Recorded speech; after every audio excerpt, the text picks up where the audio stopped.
كيف نستعد للموت؟ الاستعداد الحقيقي للموت أن نتوب من هذه الحياة،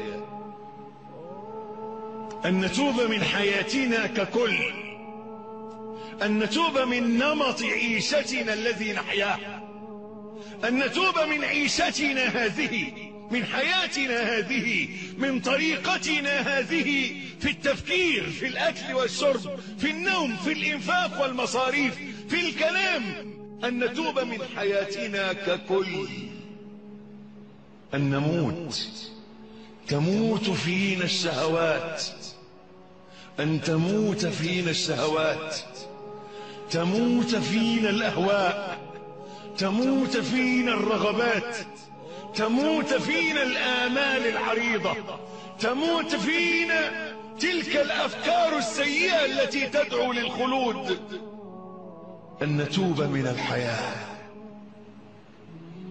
مما يستعد به للموت انتهاز الفرص واغتنام الأوقات. يقول رسول الله صلى الله عليه وآله وسلم: إن في أيام دهركم لنفحات ألا فتعرضوا لها، ألا فتعرضوا لها.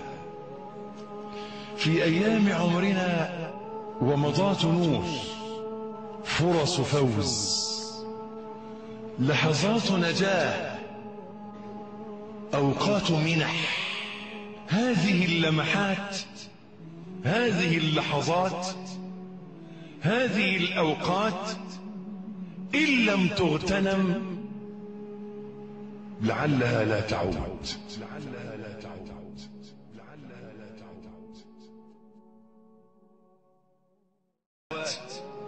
تموت فينا الأهواء، تموت فينا الرغبات، تموت فينا الآمال العريضة، تموت فينا تلك الأفكار السيئة التي تدعو للخلود، أن نتوب من الحياة.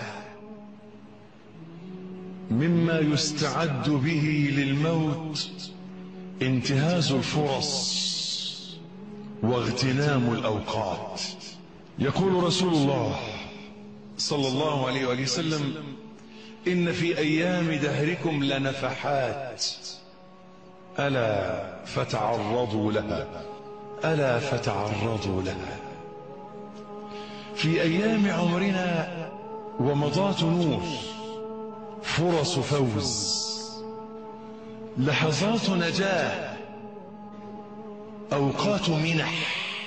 هذه اللمحات، هذه اللحظات، هذه الأوقات إن لم تغتنم لعلها لا تعود.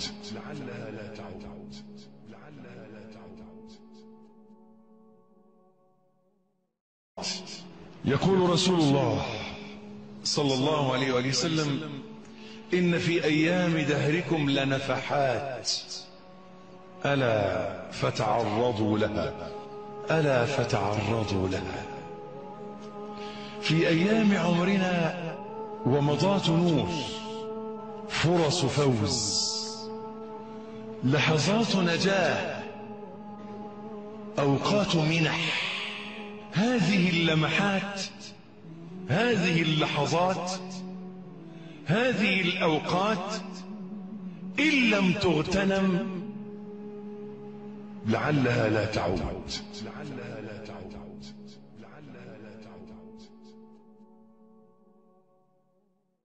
ومضات نور، فرص فوز، لحظات نجاة، أوقات منح. هذه اللمحات، هذه اللحظات، هذه الأوقات إن لم تغتنم لعلها لا تعود.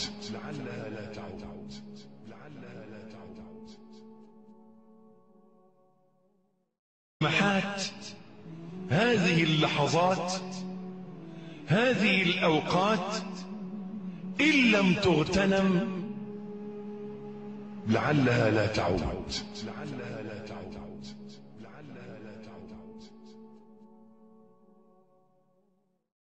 لم تغتنم لعلها لا تعود.